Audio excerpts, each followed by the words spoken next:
1994 நடந்த பொம்மை எஸ்ஆர் பொம்மை அவர்களுடைய, அதாவது கர்நாடகத்திலே ஆட்சி அமைக்கக்கூடிய உரிமை கோரிய எஸ்ஆர் பொம்மைக்கு ஒரு அநீதி நடந்த பொழுது அவர் உச்சநீதிமன்றத்தை நாடினார்.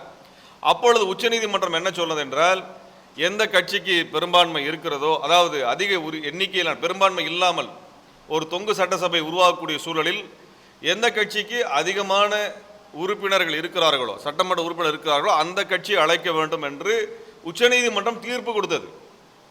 ஆளுநரினுடைய அதிகாரத்தை வரையறுத்து கொடுத்தாங்க.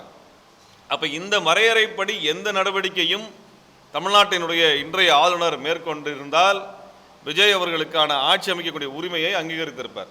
அப்படி எதுவும் நடக்கலை.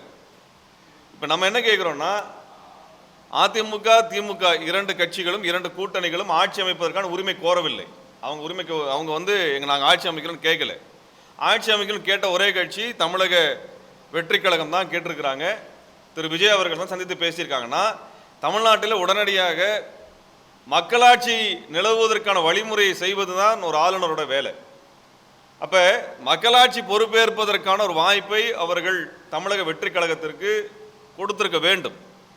பெரும்பான்மையை நிரூபிப்பது என்பது சட்டசபையில் தான் நிரூபிக்க வேண்டுமே ஒழிய அதை ஆளுநருக்கு நிரூபிக்க வேண்டிய அவசியம் இல்லை. ஆளுநர் சபாநாயகர் கிடையாது.